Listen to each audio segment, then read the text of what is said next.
مجھے اللہ کا حکم ماننا ہے. ابھی اس سے پہلے ہم نے ایک سیریز کی تھی نامحرم کی محبت. تو اس نامحرم کی محبت کو کون چھوڑے گا جس کے دل میں اللہ کی محبت زیادہ ہوگی.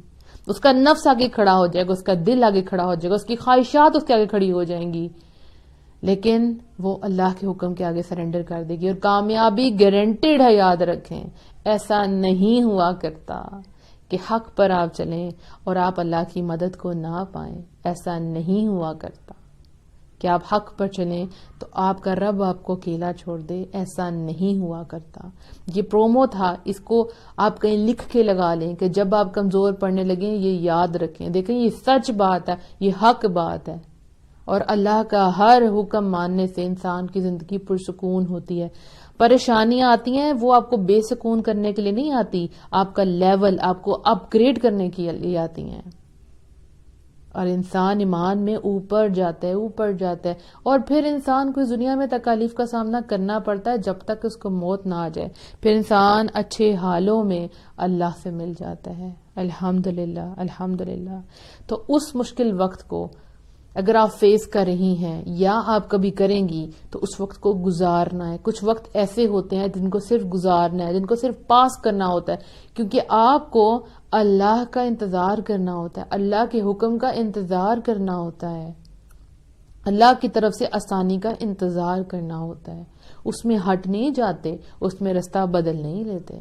جب آپ اسکول میں تھی تو اگر ٹف ایگزام آتا تھا آپ چھوڑ تو نہیں دیتی تھی, آپ اس کو سالو کرنے کی اینڈ تک کوشش کرتی تھی. 50 دفعہ کراس لگائیں گی پھر اس کو سالو کرنے کی کوشش کریں گی, کیونکہ آپ کو پتا ہے کہ یہ ضروری ہے, اس سے مجھے مارکس ملیں گے. اسی طرح آپ کو ایمان کے بھی مارکس ملیں گے. تو اس وقت کو صرف پاس کریں, اللہ پر یقین رکھیں اور اپنے آپ کو کسی اچھے کام میں لگا لیں تاکہ آپ کو مضبوطی ملے. جب ایسی آزمائشات آتی ہیں تو اچھے اچھے کام کرنا شروع کر دیا کریں تاکہ آپ غم کی کیفیت میں نہ جائیں. ٹینشن ہوتی ہے لیکن ہم غم میں نہ چلے جائیں. وہ غم میں جب انسان جاتا ہے تو انسان ڈوبتا جاتا ہے, اسے کوئی اچھا کام نہیں ہو پاتا. تو آپ نے اپنے آپ کو کسی اچھے کام میں لگا دینا ہے اور ہر آزمائش کے وقت میں یاد رکھنا ہے اللہ کی مدد میرے ساتھ ہے. آپ کو نظر آئے یا نہ آئے اللہ آپ کے معاملات کو ہینڈل کر رہا ہے. آپ کو نہیں پتا بیہائنڈ دا کرٹن کیا ہو رہا ہے, پردے کے پیچھے کیا چل رہا ہے, اللہ آپ کے لیے کیا سیٹنگ کر رہا ہے, اللہ آپ کے لیے کیا گراؤنڈ بنا رہا ہے, آپ کو نہیں پتا. انشاءاللہ اگر آپ حق پر ہیں, انشاءاللہ اگر آپ سچ پہ ہیں, انشاءاللہ اگر آپ اللہ کے حکم پر چل رہی ہیں تو انشاءاللہ فتح آپ کی ہوگی. یہ سبھی لوگ جو آپ کے اگینسٹ ہیں یہ آپ کے ساتھ ہو جائیں گے, اور اگر یہ ساتھ نہ بھی کھڑے ہوں تو آپ کے دشمن بھی آپ کی گواہی دیں گے, آپ کی سچائی کی, آپ کی ثابت قدمی کی, آپ کی استقامت کی گواہی دیں گے, اور آپ کا رب آپ کے ساتھ ہے. آپ تو یہ سب کچھ رب کے لیے کر رہی ہیں نا. پہلے نبیوں پہ کتنی آزمائشات آتی تھی. ہمارے لیے یہ مثالیں ہیں جو قرآن میں ہیں تاکہ ہم ان سے سیکھیں, ان پہ کس کس طرح کی آزمائشات آئی. آپ دیکھیں حضرت ابراہیم علیہ السلام جن کو آگ میں پھینکا جانے لگتا ہے, اللہ سبحانہ تعالیٰ آگ کو ٹھنڈا کر دیتے ہیں.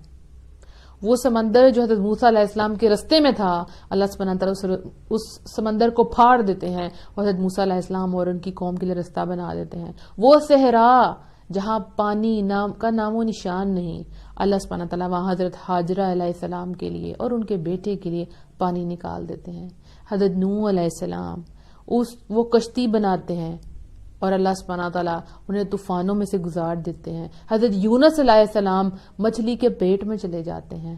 ایسی ایسی مثالیں ہیں ہمارے سامنے. حضرت ایوب علیہ السلام ایکسٹریم بیماری.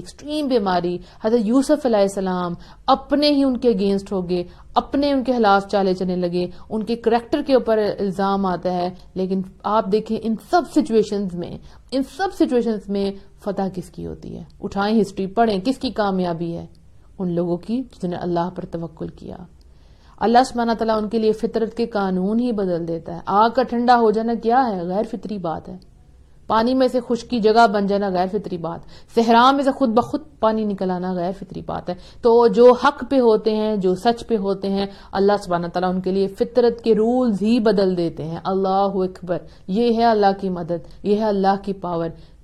لا حول ولا قوت الا باللہ. اس لیے تو ہم کہتے ہیں کسی میں قوت اور طاقت نہیں سوائے اللہ کے. اللہ اکبر. یہ دنیا اللہ کی ہے، یہ کائنات اللہ کی ہے، یہ اللہ کے رولز ہیں. آپ جب جب ان پر چلیں گی، جب جب سر جھکائیں گی، اللہ سبحانہ تعالیٰ آپ کو دنیا اور آخرت میں عزت دے گا، یہ گارنٹیڈ ہے. لیکن میری پیاری بہنوں، ذرا صبر سے کام لو. ان اللہ مع الصابرین، اللہ صبر کرنے والوں کے ساتھ ہے. اپنی جگہ پر جمے رہیں، فتح آپ کی ہے. مشکلات آئیں گی، ہلا مارے جائیں گے، آپ کے کلیجے منہ کو آ جائیں گے، لیکن آپ نے ڈٹے رہنا ہے، جمے رہنا ہے، یقین رکھنا ہے، ڈاؤٹ نہیں کرنا. ہمیشہ اپنے آپ کو یاد دلانا ہے کہ میں اللہ کی دنیا میں ہوں اور اللہ کے حکم پر عمل کر رہی ہوں، اور فتح بھی میری ہی ہوگی، اور اللہ دکھائے گا سب کو. اللہ اپنے دین کو غالب کرتا ہے، اور جو دین والے ہوتے ہیں اللہ سبحانہ تعالیٰ ان کو سرخرو کرتا ہے، ان کو عزت عطا فرماتا ہے. الحمدللہ الحمدللہ. تو وہ جو مشکل وقت ہے اس میں آپ کو کیا کرنا ہے؟ اوبیڈینس، اللہ کی فرما برداری کرنی ہے، اللہ کے حکم کو ماننا ہے، آپ نے نافرمانی نہیں کرنی، اور انتظار کرنا ہے اللہ کی مدد کا. انشاءاللہ اللہ کی مدد قریب ہی ہوتی ہے. انشاءاللہ اللہ آپ کی عزتوں پر کبھی حرف نہیں آنے دے گا، کبھی حرف نہیں آنے دے گا. اگر کوئی آپ کی عزت اچھالنے کی کوشش کرے گا تو یاد رکھیں اس کعبے کی حفاظت بھی اللہ نے کی تھی. تو آپ اس کعبے کے ماننے والے ہیں، آپ اللہ کے ماننے والے ہیں، آپ کی حفاظت بھی اللہ کرے گا انشاءاللہ. انشاءاللہ